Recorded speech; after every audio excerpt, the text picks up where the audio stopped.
Okay जी, homework का सवाल आपको दिया था एवोकाडो। कौन सा काडो? एवोकाडो का क्या मतलब होता है उर्दू में?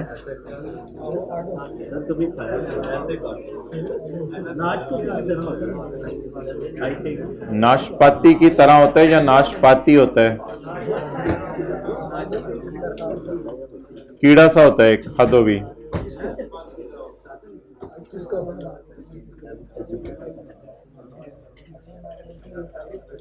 अच्छा जी, जरा अब आप मुझे बताएं,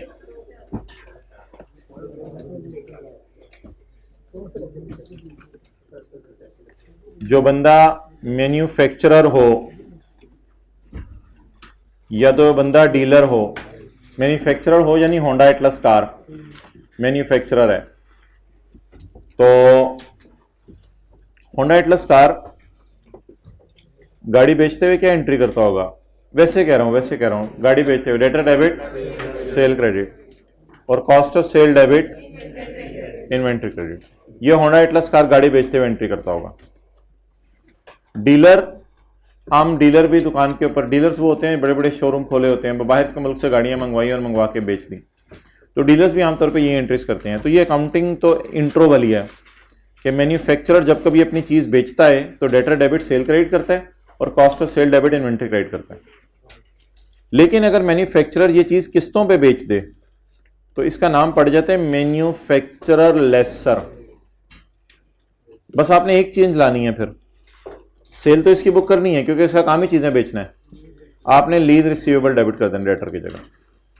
बस ये बात की थी लास्ट क्लास में कि मैन्युफैक्चरर लेसर जब कभी चीजें बेचे तो चीजें बेचने के ऊपर जो एंट्री करेगा वो एंट्री वही करेगा जो एज अ मैन्युफैक्चरर करता है।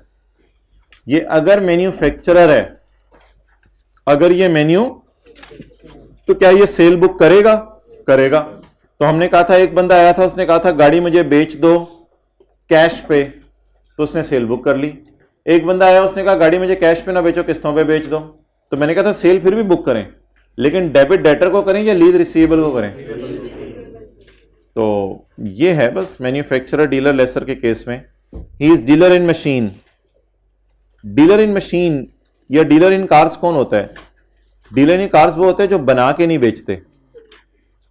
डीलर्स होते हैं जो आमतौर पे खरीद के बेचते हैं, बाहर के मुल्क से भी खरीद के बेच सकते हैं, पाकिस्तान से भी खरीद के बेच सकते हैं, तो ये लोग डीलर होते हैं, डीलर्स। तो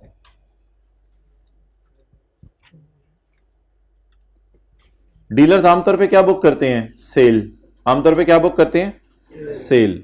the company entered into an agreement, जिसमें इसने लीज पे एसेट दे दिया, तो कोई मसला नहीं, लीज पे एसेट दे दिया तो बस लीज वाली एंट्रीज कर लें। हाँ, इसमें एक एंट्री आपको एक्स्ट्रा मिली थी, वो मिली होगी इन्वेंट्री खरीदने की, क्योंकि इसने इन्वेंट्री खरीदी थी 1 लाख रुपए की।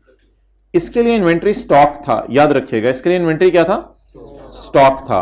क्यों इसके लिए इन्वेंट्री स्टॉक था? इसके लिए इन्वेंट्री इसलिए स्टॉक था क्योंकि जब इसने गाड़ियां खरीदी होंगी ना, इसको पता नहीं होगा कितनी कैश सेल पे बेचनी है और कितनी लीज पे बेचनी है, तो चीज खरीदते हुए ये एंट्री करता होगा इन्वेंट्री डेबिट कैश क्रेडिट, और जब चीज बेचनी है तब वो वाली एंट्री जो हमने कल की थी। तो बता दें, डीलर मैन्युफैक्चरर लेसर की पहली एंट्री क्या हुआ करेगी? डेटर डेबिट सेल क्रेडिट की जगह ये एंट्री, और फिर cost of sale debit inventory credit. So normal sale book करता है जैसे, उसी तरह ये वाली सेल बुक करेगा। हो गया था ये सवाल? ओके, चलें आप निकालें पास पेपर का क्वेश्चन नंबर 7। हाँ यस, वो शुरू होगा, जरा बच्चे आ जाएं या नहीं आना, मैं तो बड़ी उम्मीद लगाए बैठा हूं यार।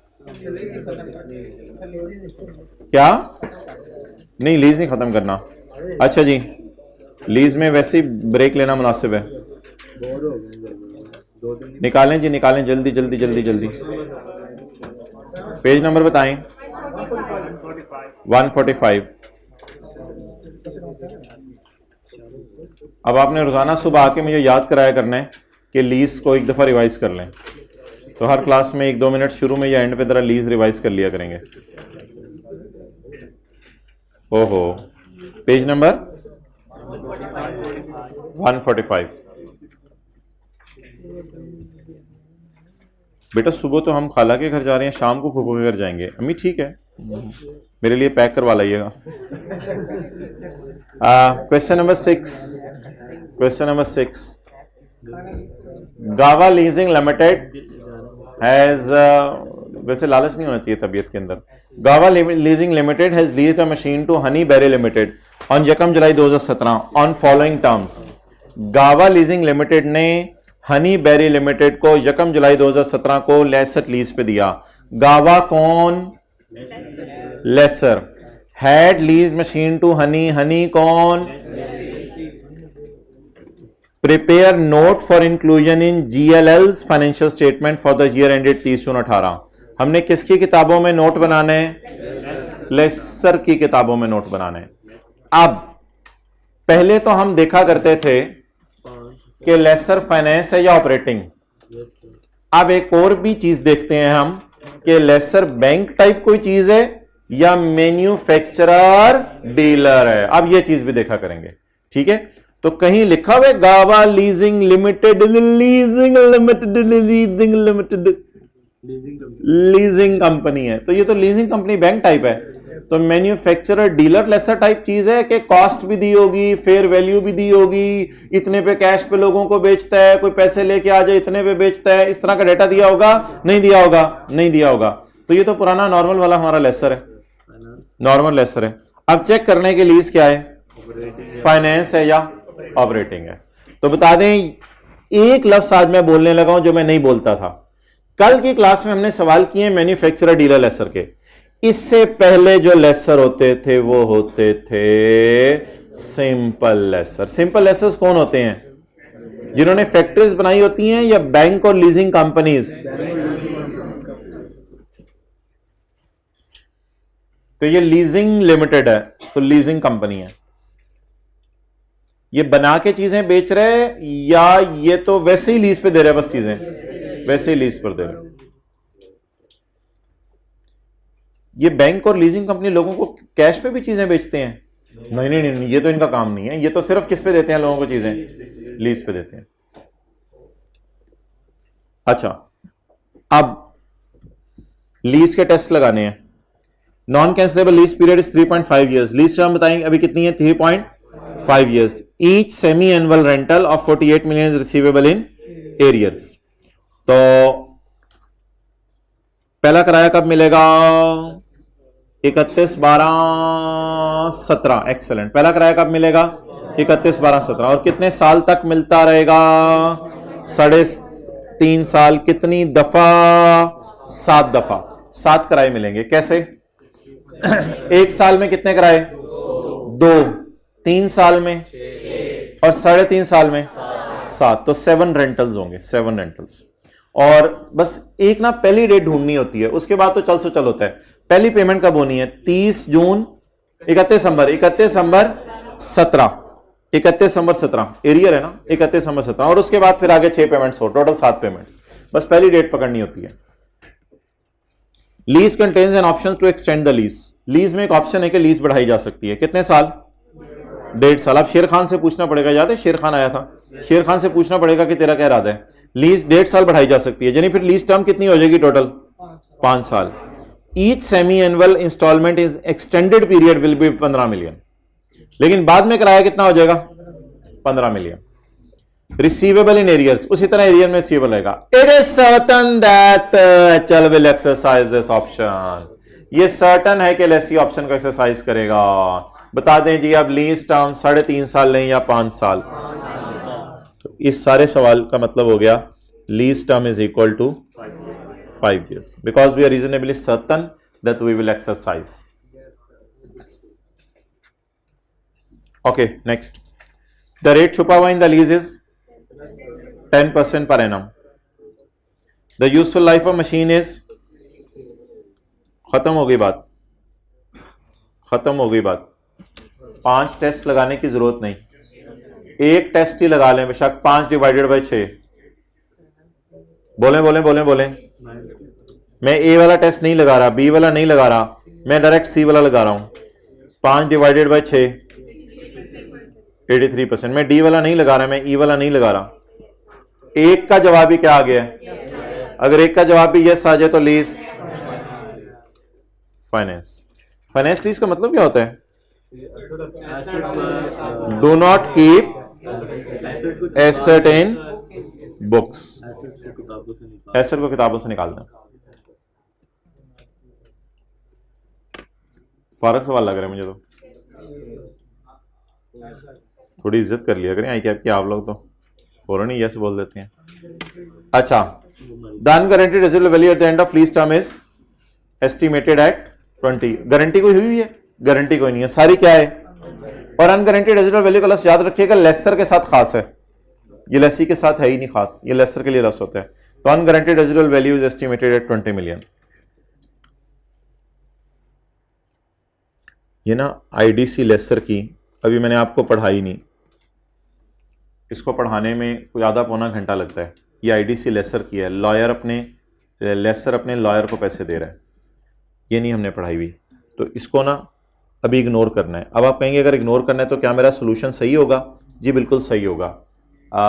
जब मैं इसको पढ़ाऊंगा ना तो आपको बताऊंगा कि इस सवाल में इसको इग्नोर करना था, अगर जनरल एंट्रीज मांगी होती तो इग्नोर ना करते, इस सवाल में इसको इग्नोर करना था। तो फिलहाल जरा बस मेरी मान लें, इस लाइन को इग्नोर कर दें। बस मेरा दिल चाह रहा था एक सवाल कराने को, लेकिन ये लाइन अब समझाने में आधा घंटा लग जाना था, तो इसको फिर किसी दिन समझेंगे, पूरा एक कॉन्सेप्ट है। और जनरल ओवरहेड्स तो इन एनी केस बिजनेस के कहाँ जाते हैं? एक्सपेंसेस में। इनको तो वैसे ही लीज से फारग करें। ओके, अब जी नोट बनाने किसका? लेसर कौन सा वाला? फाइनेंस लीज वाला। लेसर कौन सा वाला? फाइनेंस लीज वाला, ऑपरेटिंग लीज वाला। तो लेसर सिंपल फाइनेंस लीज वाला नोट बनाने तो जाते हैं हम समरीज में, क्योंकि अभी तो इतनी अकल नहीं है कि चीजें याद हों। समरीज में जाते हैं, समरीज में जाके पहले वर्किंग 1 2 3 देखते हैं कौन सी होनी है, और फिर वहां जाके देख लेते हैं कि नोट का फॉर्मेट क्या है। तो डिसाइड कहां से हुआ? ये सिंपल लेसर है, लीजिंग कंपनी। डिसाइड कहां से हुआ? ये फाइनेंस लीज है। 5 डिवाइडेड बाय 6 वाला टेस्ट ही काफी था। 5 में से 1 का जवाब भी यस आ जाए तो लीज क्या बन जाएगी? फाइनेंस बन जाएगी। ओके, अब समेरीज बोलें। समेरीज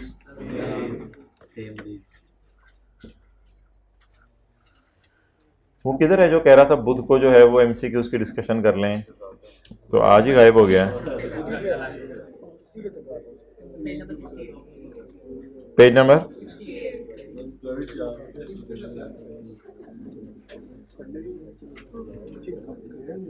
कोई ऐसा जालिम बच्चा तो नहीं जो कल छुट्टी कराऊं? तेरा लाहौर में, चुप कर। Simple lessor finance lease, page number 68। Workings कहां से शुरू होनी है?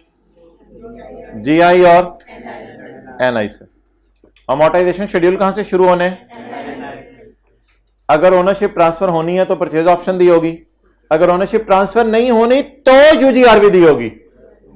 यूजीआरवी का मतलब यह है कि 5वें साल के एंड पे लेसी लेसर को एसेट, मतलब ही यह है यूजीआरवी का। तो मैंने कहा था इसका मतलब अगर यह है तो फिर इस इक्वेशन का मतलब यह भी है। तो यूजीआरवी का मतलब यह होगा कि अब लेसर 5वें साल के एंड पे लेसी से कहेगा मुझे एसेट क्या कर जाओ, वापस कर जाओ। Think of the guy and guy is there. अभी आपका ही जिक्र हो रहा था। अब जीआई और एनआई निकालनी है। नोट में बता दे क्या करना है? जनरल डिस्क्रिप्शन, मैच्योरिटी एनालिसिस और रिकॉन्सिलिएशन। तो कितने लोगों को जरा थोड़ा सा भी मजा आया कि अच्छा ये समरी से जरा चीजें आप याद आ गई। तो सवाल कोई भी आया करे ना तो इधर आके जरा खोल के चीजें देख लिया करें। ऐसे ही जज्बाती होके परेशान होके अच्छा यार ये क्या हो गया है, तो सवाल ये समरी अगर देख लेंगे तो इंशाल्लाह आसानी हो जाएगी। तो अब मेरे ख्याल से वर्किंग्स करते हैं, जनरल एंट्रीज में नहीं करनी, कुछ भी नहीं करना, और वो बना देते हैं। तो वर्किंग्स में जीआई और एनआई, ये तो मेरे ख्याल से सर के लिए है, तो इधर पता नहीं कहां से आ गया।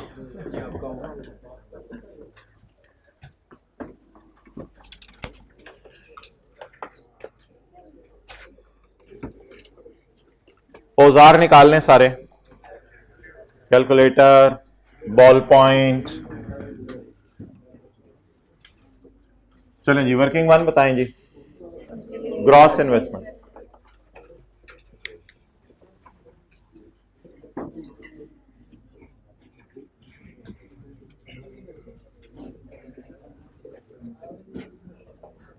एक बार याद रखिएगा, एलपी प्लस यूजीआरवी। देखो उधर पड़ा हुआ है वो रेड मार्कर, बैग में देखो। भाईजन को बुलाएं जरा, ब्लैक शर्ट हाँ हाँ, जल्दी आओ जल्दी आओ जल्दी आओ जल्दी आओ जल्दी आओ। हाँ जी, आ जाओ आ जाओ आ जाओ आ जाओ।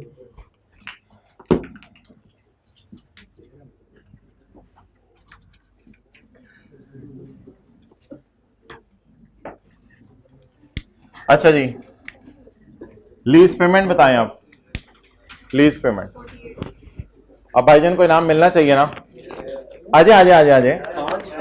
आपने भी तरावियां सुनाई हैं पूरी, इसने तो तरावियां सुनाई हैं पूरी। हाँ पूरी होगी। हाँ हाँ असली नोट, असली नोट। हाँ हाँ हाँ कोई मसला नहीं।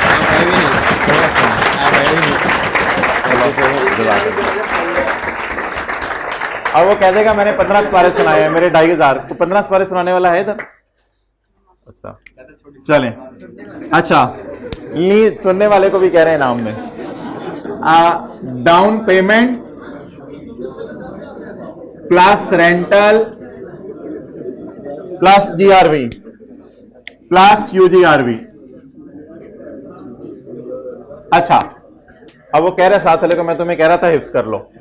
अच्छा तो डाउन पेमेंट बताइए, डाउन पेमेंट कितनी है? डाउन पेमेंट सवाल में नहीं है, गुड। रेंटल बताएं, रेंटल रेंटल रेंटल 48 को 7 से मल्टीप्लाई करें और 15 को 3 से मल्टीप्लाई करें। 48 को 7 से और 15 को 3 से। 48 को 7 से और 15 को 3 से। और GRV 0, UGRV guaranteed residual value is 20 million. Grand total बता दें बस। ये किसी और दिन फायदा होगा, यूजीआरवी को रेट से क्यों लिख रहे हैं, आज को इसका फायदा नहीं है। 401। अब ऐसा करते हैं, खुला खुला करके अमोर्टाइजेशन शेड्यूल बनाते हैं। आज डेट इंस्टॉलमेंट का कॉलम डालते हैं, फिर उसके बाद डिस्काउंटिंग करेंगे। वर्किंग नंबर 2, नेट इन्वेस्टमेंट के लिए जगह छोड़ देते हैं। बोले जी, डेट इंस्टॉलमेंट प्रिंसिपल इंटरेस्ट और बैलेंस। बड़ी तसल्ली से, कोई डायग्राम बनाए बगैर इधर देखना है, कोई अब लाइनों के डायग्राम बनाने की जरूरत नहीं है। तसल्ली से मुझे बताएं, बड़ा अच्छा सवाल है, रिवीजन हो जाएगी। मुझे बताएं लीज शुरू कब हुई? 17। तो यहां पर हमारा एनआई आना है, इसलिए इसको अभी छोड़ दें, इसको अभी छोड़ दें।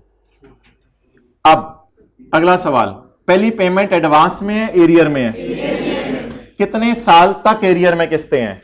3.5 साल तक। 3.5 साल में कितनी 6 महीने की किस्तें? 7। पहली किस्त कब बनेगी? 31 12 17। अब 7 टाइम्स हमने लिखना है, ये एक टाइम हो गया, 6 टाइम्स और लिख दें। डेट्स बताते रहे, अब कोई सोचना नहीं, आसान आसान। 30 जून 18, आगे आगे 31 12 18।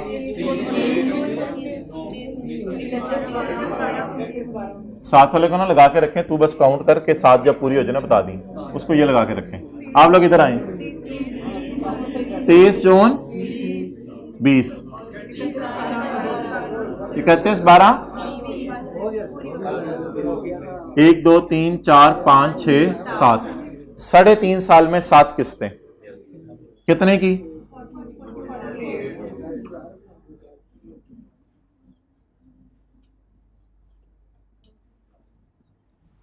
इसके बाद lease contains an option to extend the lease by 1.5 साल में कितनी किस्तें? 3, 6 महीने की 3 किस्तें। Each semi annual rental in extended period is only ₹15 million. अब रेंट कम हो गया 15 मिलियन, बोले 30 6 21 31 12 21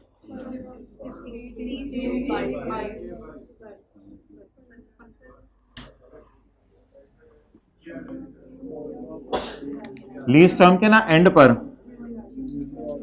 आपने यूजीआरवी भी डाला करनी है या जीआरवी, जो भी हो। याद रखिएगा ये 3 चीजें हैं, जीआरवी, यूजीआरवी और परचेज ऑप्शन की प्राइस, ये तीनों लीज टर्म के एंड पे डालते हैं, तीनों लीज टर्म के एंड पे डालते हैं जी। 35, लेकिन हम शेड्यूल पूरा नहीं बनाएंगे, बस 1-1.5 साल का बना के फारिग कर देंगे। अब मैं आपको 2 मिनट दे रहा हूं, नेट इन्वेस्टमेंट निकालने की कोशिश करें।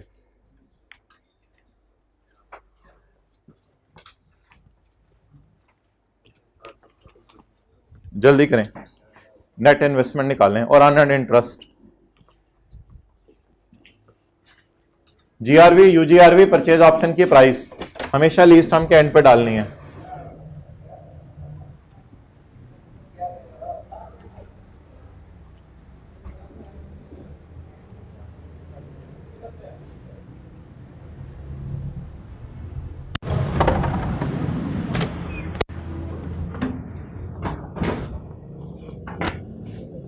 जी क्लियर हो गया सेल वाला?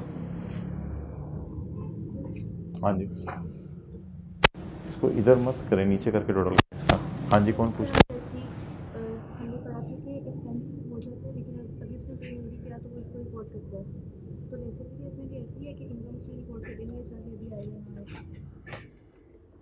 कौन सी? ये तो नहीं हमने रेसिपी कैसे पढ़ा था। हाँ मेरे ख्याल से ये क्या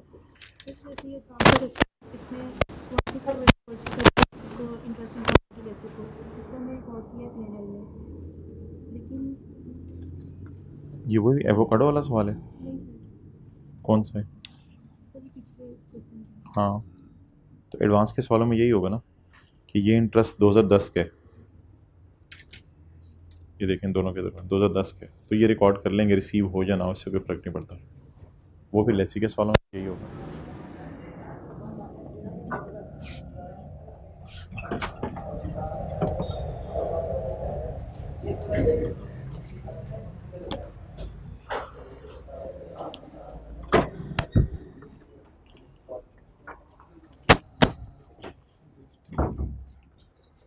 क्या है जवाब?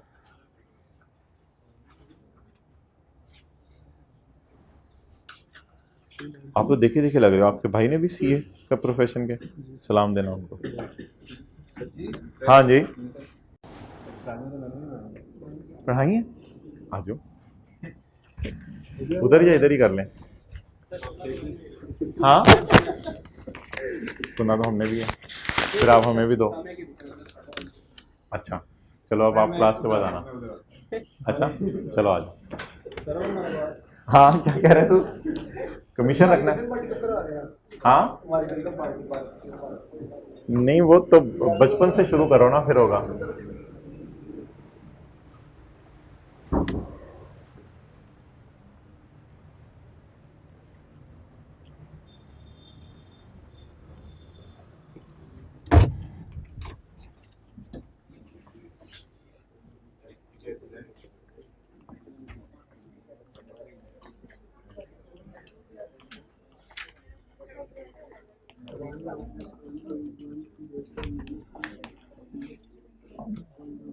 भाई हाइब्रिड वाले फिजिकल वालों से आगे निकल गए तो 30 बच्चों में से एक बच्चे ने 5 सारे नाम ले लिया।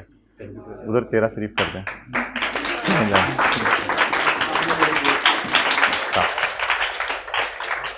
ओके अब जी डिस्काउंटिंग शुरू करें। जितने 48 है ना, जितने 48 हैं वो सारे के सारे एक पीरियड पीछे लाके हमें छोड़ देंगे यहां पे। और लकीली हम आना भी यहीं पे चाहते हैं। मैं जरा एक डायग्राम से बनाने की कोशिश करता हूं। ये सारे जब डिस्काउंट करेंगे एनओटी का फॉर्मूला लगा के, तो सारे कहां लाके छोड़ेंगे? 1/7/17 को। याद है कल वाली बातें? 1/7/17 पे लाके छोड़ेंगे। तो इसलिए इनको आप डिस्काउंट करें। अब नेट इन्वेस्टमेंट किस दिन?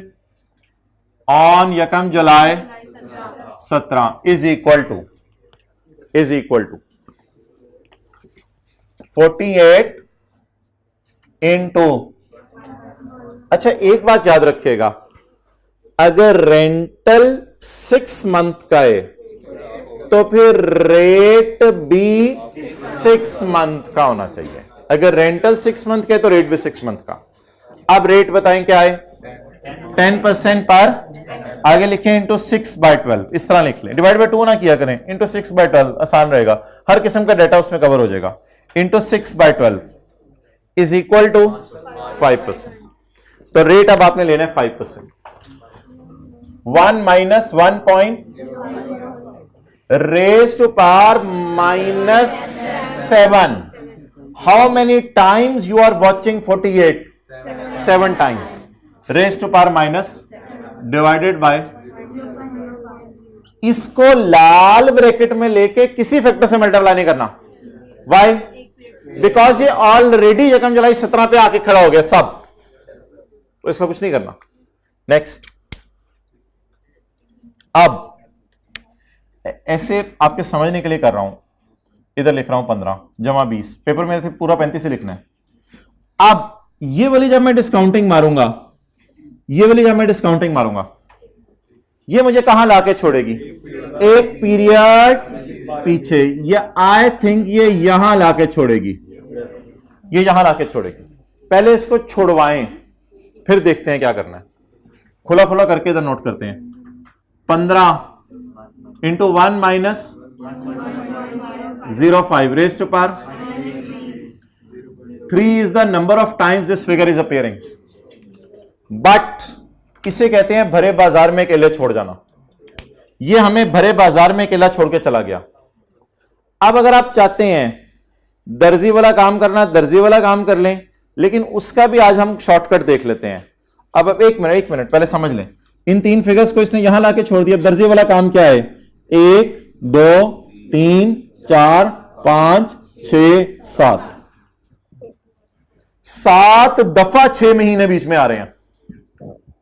दूसरा तरीका आसान, इस तारीख पे उंगली रखें जहां पे ये डिस्काउंटिंग होके आ गई है, इस तारीख पे उंगली रखें और इस तारीख पे उंगली रखें।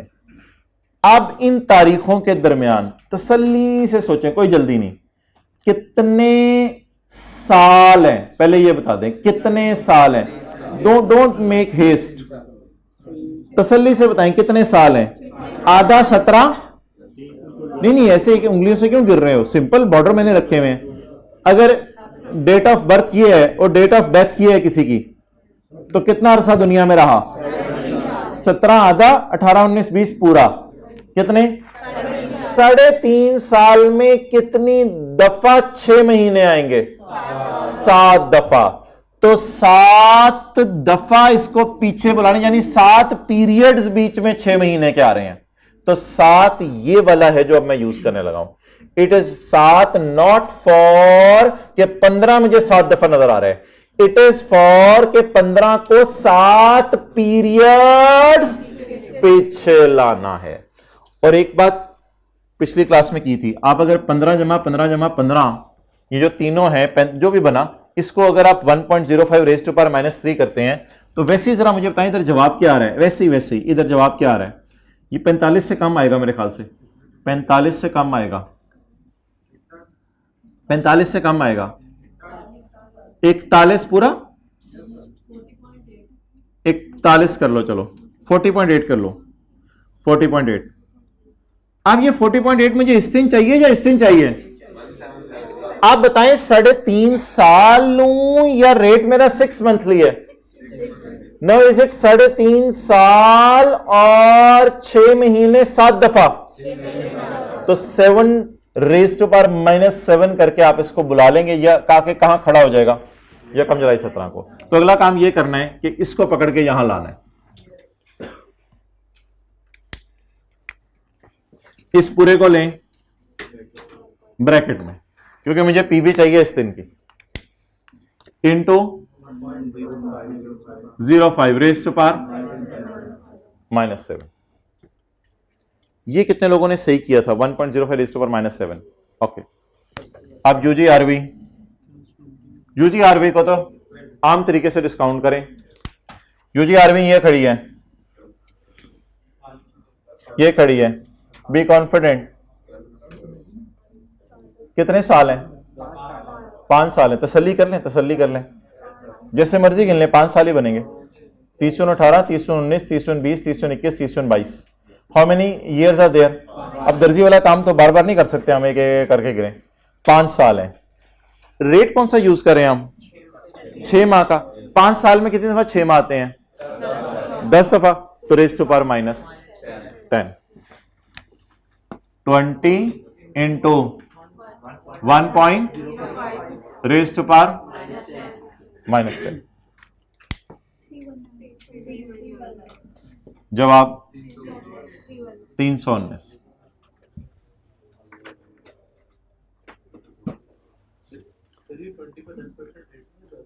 नहीं, तो भाई कह रहे हैं कि 20 पे 10% रेट लगा दें, कुछ पे सेमी एनुअल वाला, कुछ पे एनुअल वाला। कंसिस्टेंसी रखो पूरे सवाल में, फिर रेट एक ही लगाओ। अच्छा, मुझे ये बताएं कि कितने हजरात ने क्या क्या क्या गलती की थी आप लोगों ने? हाथ खड़ा करके बताना शुरू करें। ये कॉन्फिडेंस होता है, ये इस तरह फौरन बताया करें जल्दी। हाँ, क्या किया था? ये 2 फिर भी हो जाना चाहिए था सही। भाई कह रहे हैं ये 2.15 मैंने अलग डिस्काउंट किए थे और 35 इकट्ठा बुलाया था। अगर इन्होंने कैलकुलेशन सही की है तो फिर भी सही होना चाहिए था। और यूजीआरबी इग्नोर की थी डिस्काउंटिंग में, ठीक है, वो गलत लिख दिया, ठीक है जी। कुतुब आप हाथ खड़ा करें। ये वाला फैक्टर नहीं लगाया था, ये वाला फैक्टर नहीं लगाया था। इसकी वजह यह है कि आपने सोचना यह है कि ये 3 फिगर्स ना हमें यहां लाके छोड़ती हैं, एक पीरियड पीछे लाके। ये वही बात है जो मैंने आपको पिछले वाले पार्ट ए के एंड पे जाते हुए लिखवाई थी कि ये हमारी सारी क्लासों की अब बेस बनेगी। हमेशा एनओटी का फैक्टर उसको इल्हाम होता है कि वो यहां लाके छोड़ते हैं, या एनओटी का फैक्टर एक पीरियड पीछे लाके छोड़ देता है, एक पीरियड पीछे लाके छोड़ देता है। फिर हमने खुद सोचना होता है कि हमने यकम जुलाई 17 तक कैसे लाना है, और इसको बड़े बाजार में छोड़ना कहते हैं।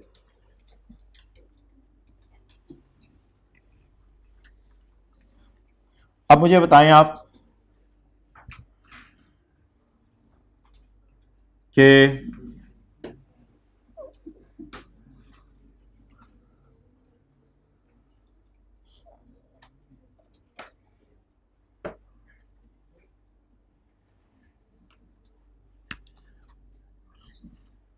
अब मुझे बताएं आप कि किस साल का नोट मांगा है? 2318। तो 2318 तक तो इंटरेस्ट होगा, वो हो जाएगा अर्नड, और नीचे सारा। अब मैं क्या करूं, सारे सालों का निकालूं अनअर्नड को जमा करने के लिए?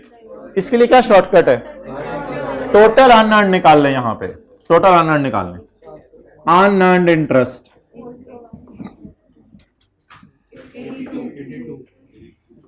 ये क्या हो गया? लीज के स्टार्ट में सारे सालों का अनअर्नड। अब मैंने क्या बनाना है? अमोर्टाइजेशन शेड्यूल थोड़ा सा बनाता हूं। 319 पे रेट लगाए 5%,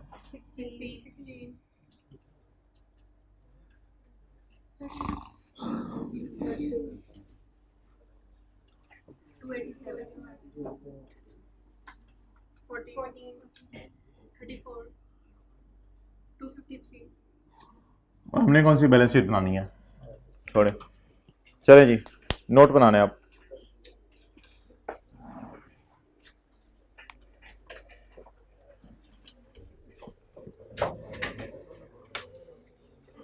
अगर आपकी इजाजत हो तो ये अनअर्न्ड इंटरेस्ट में 82 यहां लिख दूं और ये ऊपर से मिटा दूं सारा। चलें जी, ये आप मिटा देते हैं। रशीद तेरे कंट्रोल वीक होते जा रहे हैं। नीचे इसलिए लिखा है कि जब आने इंटरेस्ट में पूछूंगा 82 कितना है तो आप कहोगे सर मुझे नजर नहीं आ रहा, तो मैंने इसको कॉपी करके यहां पेस्ट कर दिया है। कभी कभी क्यों मारते बोंगी, समझ। चलें जी,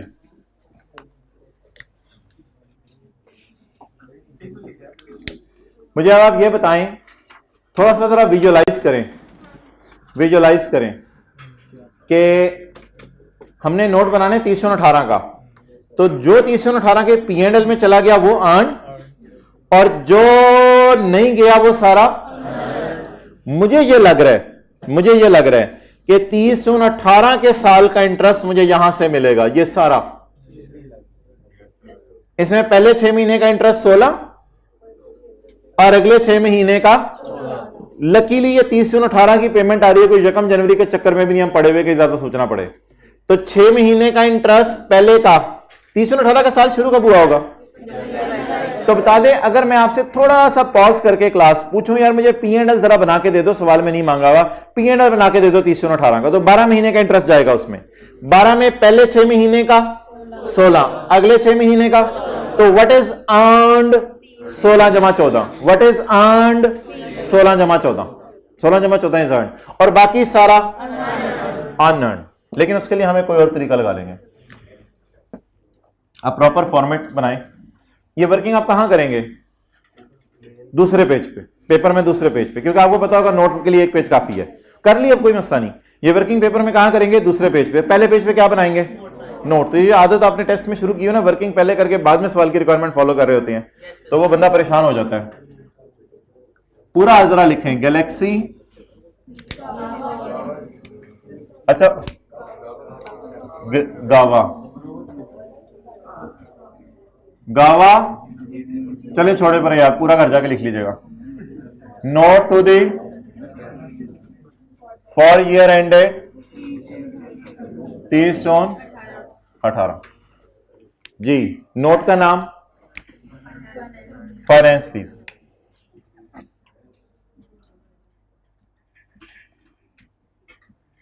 बुध को दिया जाएगा आपको छुट्टियों का होमवर्क।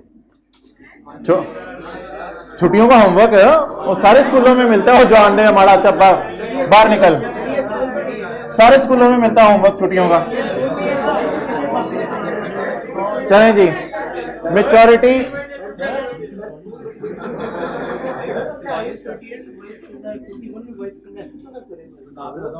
कब से ऐसे बोल रहे हो?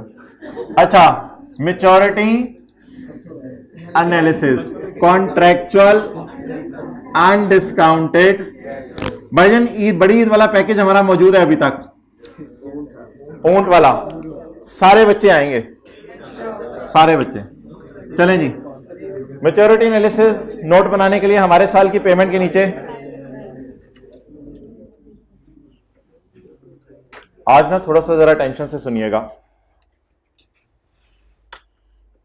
30 जून 18 के लिए 30 जून 19 तक की सारी payments less than 1 year. Yes yes, 30 जून 19 में 2 पेमेंट्स होंगी ना मेरे ख्याल से ना। 30 जून 19 का साल शुरू हुआ होगा 1 जुलाई 18 को, तो उसमें फिर 6 महीने बाद एक पेमेंट हुई है, 6 महीने बाद दूसरी।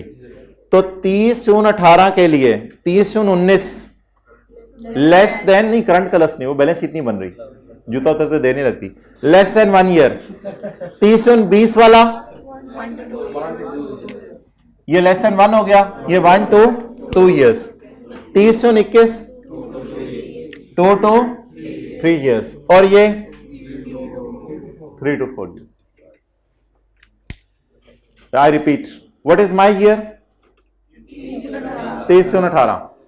30 जून 19 उसके लिए, 30 जून 20, 30 जून 21, 30 जून 22, 3 to 4 ईयर्स। टेस्ट के सवाल में तो नहीं इस तरह की डिस्काउंटिंग थी, हल्की फुल्की जरा। Less than 1 year, 48 into 2,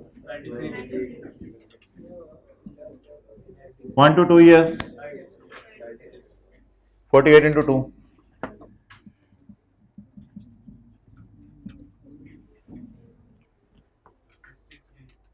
2 to 3 years,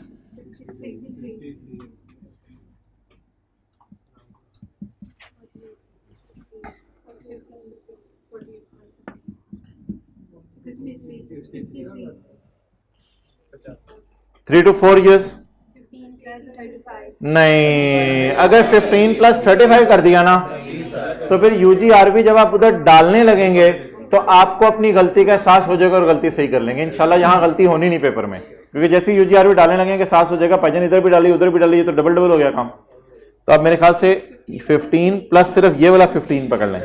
इस 20 को भी रेड मार्कर से मैंने इसी वजह से लिखा था, इसको भी छोड़ दें। 3 to 4 years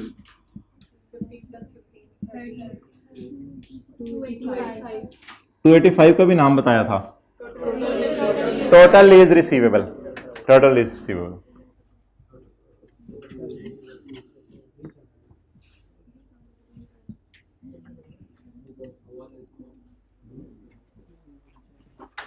जी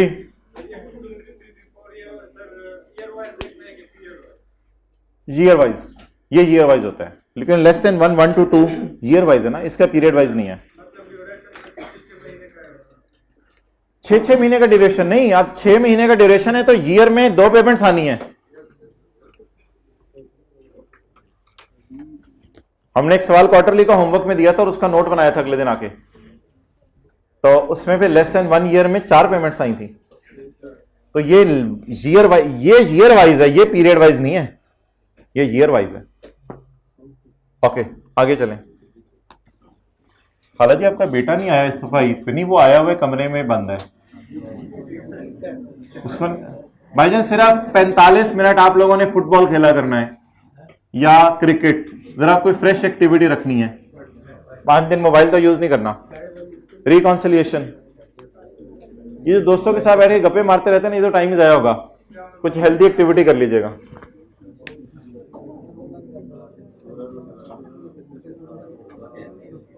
कुछ लोग किताबें खोल के क्रिकेट खेलना शुरू कर देते हैं।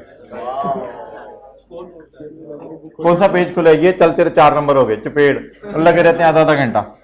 Total lease receivable 285।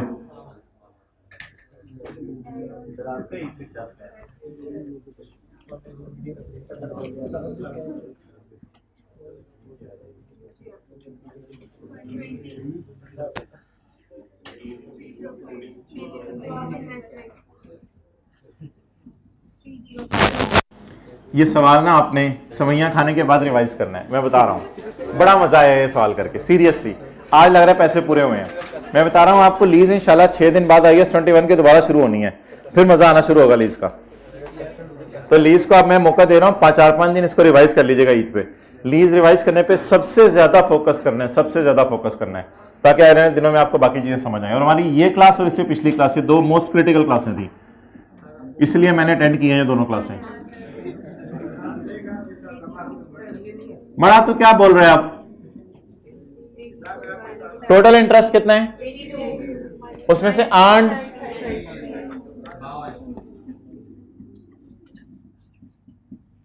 किसको भगा रहे हो? 82 माइनस 16 माइनस 14 52।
थोड़ा सा टाइम होगा घर में,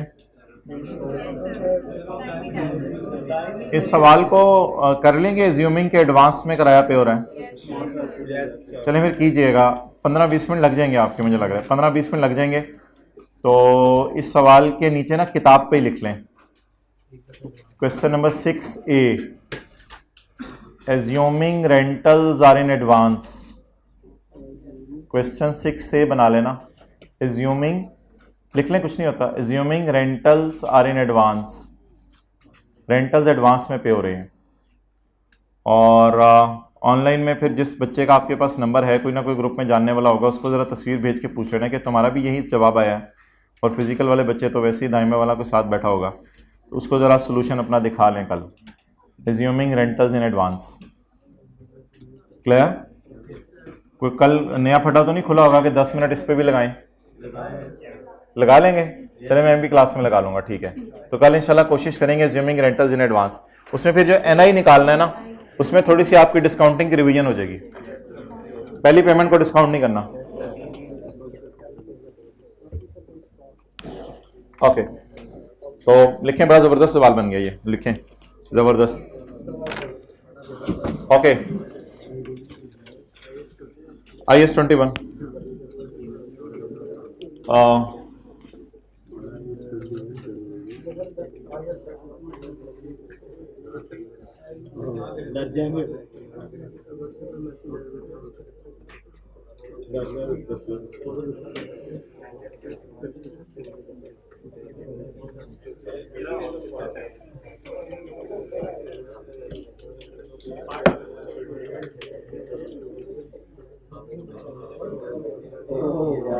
अच्छा जी, $1 इक्वल्स 283.03 पाकिस्तानी रुपीस। चलें जी, IAS 21 शुरू करें।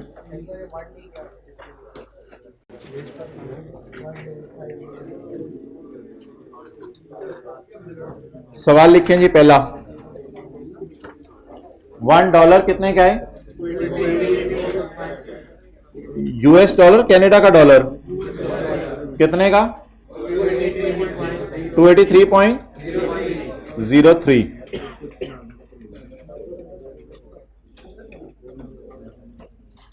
I have $5, अल्हम्दुलिल्लाह। I have $5 in my pocket। मेरे पास $5 पड़े हुए हैं मेरी पॉकेट में। आप बता दें मैं कितने पाकिस्तानी रुपीस का सरमायादार मालिक हूं, मैं कितना अमीर हूं, जल्दी बताएं मैं कितना अमीर हूं।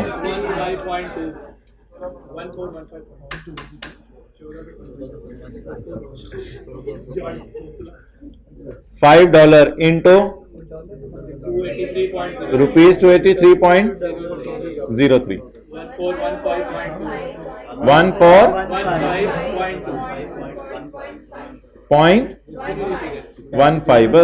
पैसे तो पाकिस्तान से खत्म हो चुके हैं, बस पाक रुपीज में ही कर दें। 1415 रुपए मेरे पास हैं। 3 से 4 बंदे हम अफ्तारी कर सकते हैं। नहीं यार सीरियस, तो 100 रुपए का शौरमा बड़ा वाला 200 का हो गया है।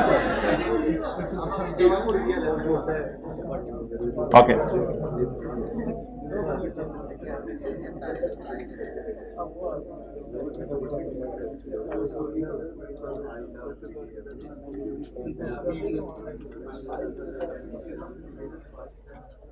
सवाल लिखना था आपने अभी, ये लो, साथ साथ मुझे भी जरा अपना काम करने दो।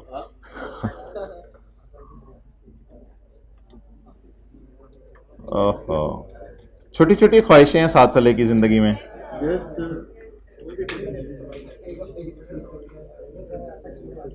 जैसे कि बुली जो क्लास वगैरह।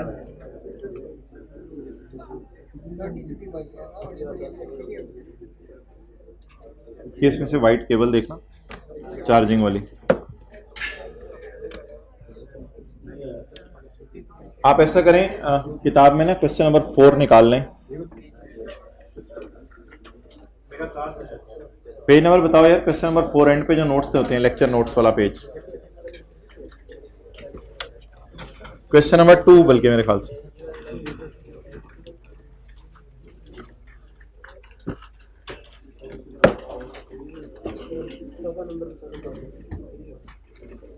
नहीं, IS-21 क्वेश्चन नंबर 4 पेज जरा बताना, ये शुरू में चैप्टर के नहीं, चैप्टर के शुरू में जो, हाँ क्वेश्चन नंबर, हाँ ये वाला 451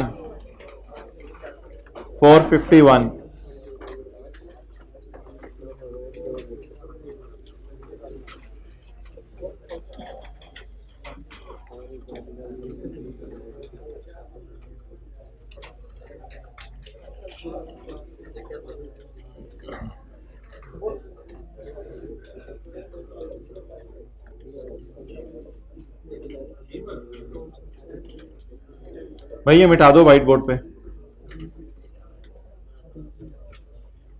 क्वेश्चन नंबर 2,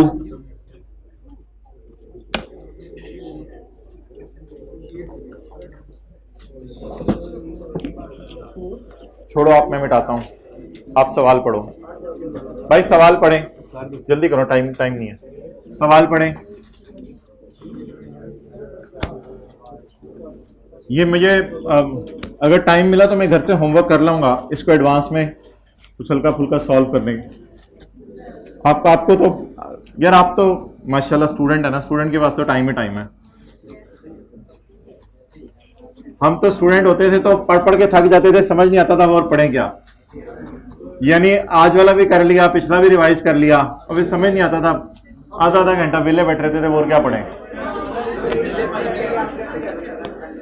मोबाइल नहीं था मोबाइल।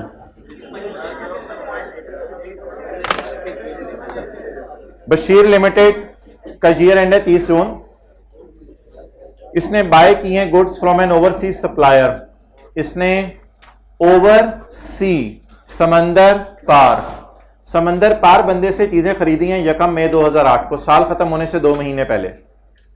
मिसाल के तौर पे फर्ज करें इसका एक कारोबार है जहां ये जैकेट्स बेचता है, तो इसने बाहर के मुल्क से एक जैकेट खरीदी है, अपने लिए नहीं, कारोबार होगा, बिजनेस की अकाउंटिंग होती है, तो इसने अपनी दुकान के लिए एज अ इन्वेंट्री एक जैकेट खरीदी है 1 मई 2008 को। एंट्रीज वही हैं जो हमने बचपन में पढ़ी हुई है पीआरसी की क्लास में, बस डॉलर को पाक रुपीज में साथ साथ कन्वर्ट करते रहने। द गुड्स, मिसाल के तौर पे जैकेट, इस प्राइस है $230, $230 है, लेकिन पेमेंट अगले साल हो रही है। खरीदी कब? 1 मई 8 को। ईयर एंड कब हुआ?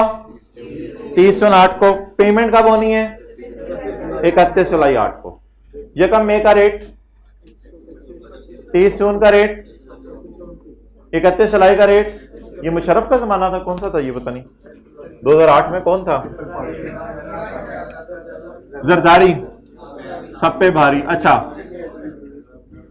यार, सिंध वाले भी लेक्चर ले रहे हैं ना प्लीज। 1 मई 2008। एंट्री बताएं जी परचेज की। कवा चला हंस की चाल अपनी भी भूल गया। Purchase, debit, credit.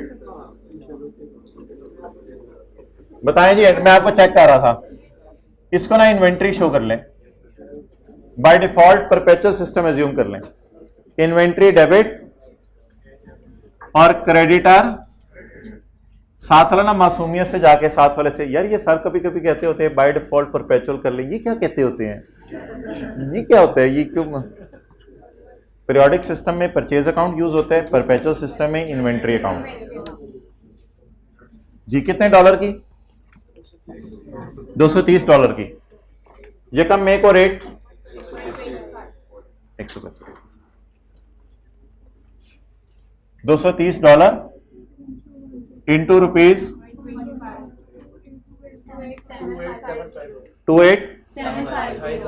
28,750 की जैकेट खरीदी है जी हमने, रीच की, खाल की।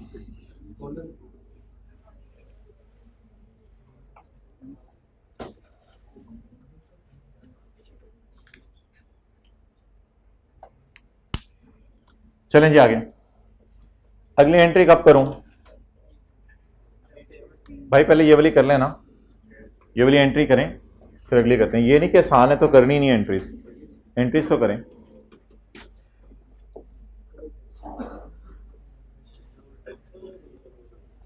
नहीं, अच्छा अब आप बताएं अगली एंट्री कब करूं? जल्दी से, मेरा सवाल है आपसे, अगली एंट्री कब करूं?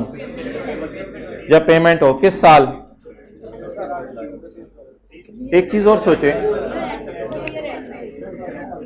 मैं एक राय दे रहा हूं, बाकी आगे मर्जी आपकी है। पेमेंट हुई है यकम, चीज खरीदी है यकम मई को, इसे हम कहा करेंगे ट्रांजैक्शन डेट। ट्रांजैक्शन डेट यकम में। 30 जून को क्या हो गया? Year and. और पेमेंट कब हुई? 31 जुलाई को। इसे हम कहा करेंगे सेटलमेंट डेट। सेटलमेंट डेट इधर ना लिखें, इधर ही लिख लें। ट्रांजैक्शन डेट बताएं। ट्रांजैक्शन डेट ईयर एंड और 31 जुलाई सेटलमेंट डेट। नहीं, पेमेंट डेट नहीं, सेटलमेंट डेट। पेमेंट डेट ही है वैसे तो।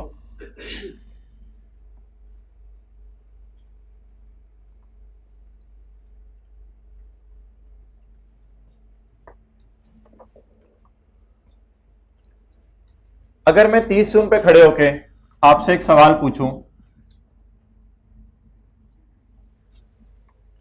कि क्रेडिटर पेड है या पेएबल है, नोट कर लें, कुछ लोग इधर नोट कर लें।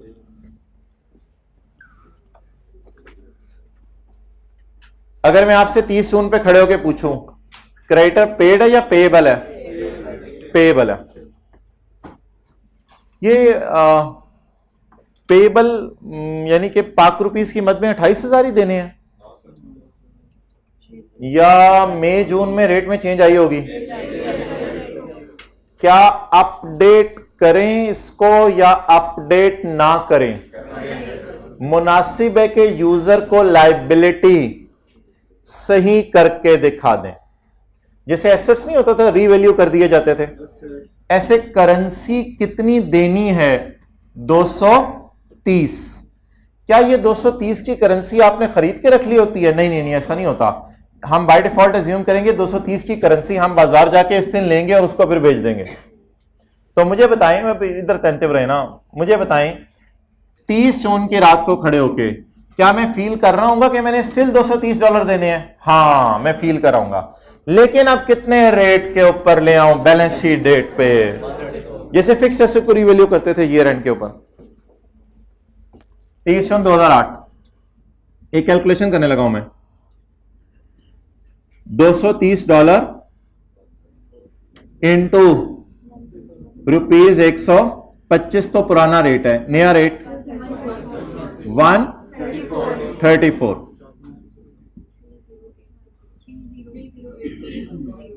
30820।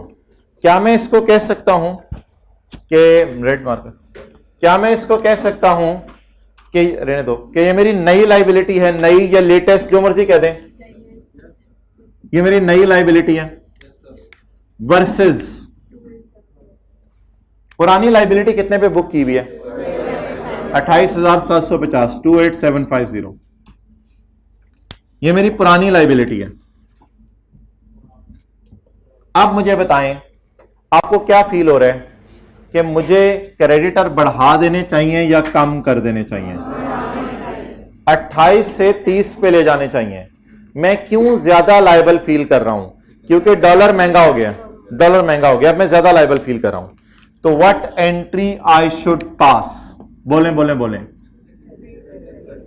क्रेडिटर तो क्रेडिट करना ही करना है, इस पे तो कोई बहस नहीं। दूसरी, क्रेडिटर क्रेडिट करना ही करना है। डेबिट पे इंशाल्लाह बात करते हैं। अभी क्रेडिटर क्रेडिट करना ही करना है। कितने से? इन दोनों का डिफरेंस। डेबिट क्या करें? डेबिट एक्सचेंज लॉस आ गया या आएगा? आएगा। इन्वेस्टमेंट प्रॉपर्टी में तो ऐसा करते थे, इन्वेस्टमेंट प्रॉपर्टी में आपको पता है प्रॉपर्टी को फेयर वैल्यू पे ले जाते थे, अभी बिकी नहीं होती थी। तो आ गया या आएगा? आएगा लॉस। कितना लॉस आएगा? 2070। अच्छा, ये ना कहिएगा आप शुरू से ही 31 जुलाई का रेट यूज कर लेते। 31 जुलाई का रेट कैसे यूज करूं? वो तो मुझे पता ही नहीं होगा। सवाल ने तो मुझे बता दिया, मुझे प्रैक्टिकली तो नहीं पता होगा 31 जुलाई को ऊंट ने किस करवट बैठना है। तो मैं तो 30 जून का डेटा यूज कर सकूंगा क्योंकि मैं बैलेंस शीट 30 जून को बना रहा हूं। तो बता दीजिए एक्सचेंज लॉस भाईजान ये OCI में नहीं जाएगा, ये P&L में जाएगा, प्रॉफिट एंड लॉस। बस अब खर्चा हो गया आपका, नुकसान हो गया। कितना? 2070। कितने लोगों के जहन में आ रहा था इन्वेंट्री डेबिट कर दें? कितने लोगों को क्या आप जहन में आ रहे हैं मेरे कहने के बाद? स्टैंडर्ड कहते हैं जी इन्वेंट्री को मत छेड़ना, क्योंकि इसमें इन्वेंट्री का कसूर नहीं है, आपकी जैकेट का कसूर नहीं है कि आप पेमेंट नहीं कर रहे। जैकेट अलग चीज है, वो परचेज प्राइस पे रिकॉर्ड होगी। IAS 2 कहते हैं inventories are recorded at purchase price. बस IAS 2 जो कभी जाके खोल के देखिएगा, उसके अंदर कॉस्ट निकालने का तरीका लिखा हुआ है, उसमें लिखा हुआ है purchase price plus non refundable taxes, बस परचेज प्राइस। इन्वेंट्री के लिए ये स्टैंडर्ड नहीं है, इन्वेंट्री के लिए IAS 2 है। IAS 2 की रोशनी में चीजें किस पे रिकॉर्ड होती हैं? परचेज प्राइस पे, इसलिए परचेज प्राइस को नहीं छेड़ना। लेकिन क्या क्रेडिटर मेरा पेड है या पेएबल है? तो इसको क्या मैं 28,000 ही दूंगा या करेंसी महंगी हो गई है? तो बाकी पेएबल मैंने रिकॉर्ड कर लिया।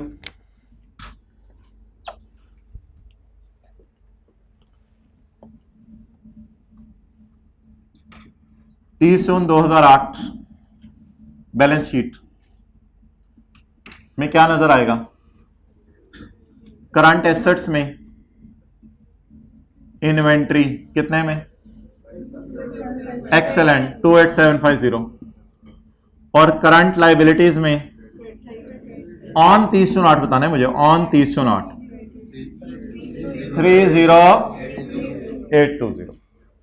30820। ऐसा क्यों है? मेरी इन्वेंट्री इतने पे पड़ी हुई है, लाइबिलिटी ज्यादा है, बाकी लॉस भी तो है। तो P&L में क्या जाएगा? 30/9/2008 के एक्सचेंज 207। ये 30/9 की सिर्फ बना ले P&L बैलेंस शीट।